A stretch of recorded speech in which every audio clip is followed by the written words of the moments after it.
Hello বন্ধুরা, সবাই কেমন আছো? আশা করি সবাই খুব ভালো আছো, সুস্থ আছো। চলে এসেছি আমি আবার একটা নতুন ব্লগ নিয়ে। আজকে বুধবার, তো সকাল সকাল রান্না বান্না সেরে বেরিয়ে পড়েছি মেয়েদের হেয়ার কাট করাতে।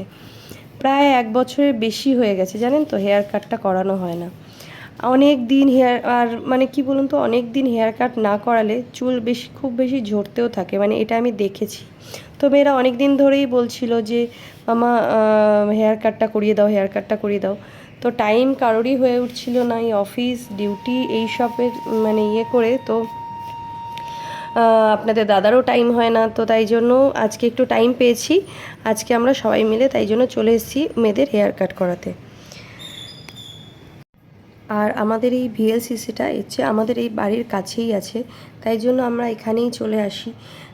দিয়া দিশা দুজনেই বসে পড়েছে। ওই যে দিয়া বসে পড়েছে দেখতে পাচ্ছ হেয়ার কাট করাতে, মানে হেয়ার কাট না পায়, আগে ওরা মানে হেয়ার ওয়াশ করে, তারপরেই ওরা হেয়ার কাট করে। তো ওই জন্য ওরা বসে পড়েছে। আর এদিকে আমিও একটু হেয়ার স্পা করিয়ে নেব, কারণ আগে যখন 3 মাস আগে যখন হেয়ার ট্রিটমেন্ট নিতে এসেছিলাম, তখন ওরা বলেছিল যে মাসে দিদি একবার করে হেয়ার স্পা করিয়ে নেবে। তখন তাই আজকে ভাবলাম মেয়ে মা সবাই মিলে একটু চুলের যত্ন নিতে চলে এসেছি।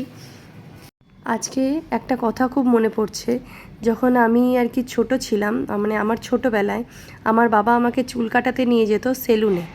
তো আমরা তখন আর কি এত পার্লারে কেউ যেতেও না, মানে পার্লারে গিয়ে চুল কাটাবে, চুল হেয়ার কাট করাবে, হেয়ার স্পা করাবে, এত চলটাও ছিল না, এত কিছু মানে ছিলই না। তো সেইভাবে সেই জন্য যাওয়া হতো না।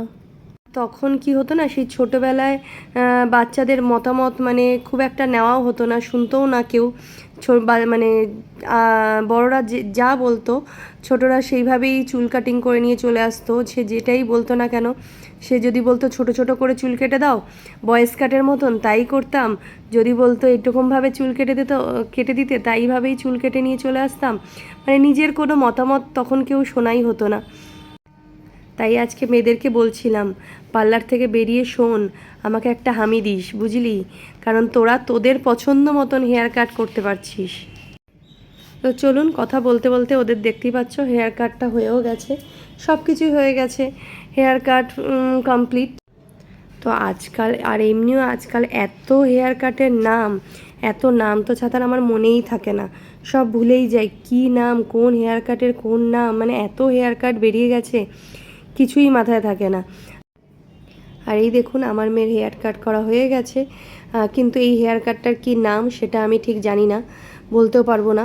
তো ওই জন্য আর লাস্টে আমি আমার মেয়ে তিনজনে মিলে সবার হেয়ার ট্রিটমেন্ট, চুলের যত্ন নেওয়া সব কিছু কমপ্লিট। তো তিনজনে মিলে আমরা একটু ফটো তুলে নিলাম। আর এই যে দেখতে পাচ্ছ আমার মেয়ের হেয়ার কাট, এটা হচ্ছে ফাইনালি হেয়ার কাট হয়ে গেছে। তো চলো তাহলে এবার বাড়ি ফেরা যাক। ভিডিওটাও তাহলে আজকে এখানেই শেষ করছি। ভিডিওটা কেমন লাগলো সবাই অবশ্যই জানাবে, আর ভালো লাগলে একটা লাইক শেয়ার কমেন্টস করে দেবে। টাটা।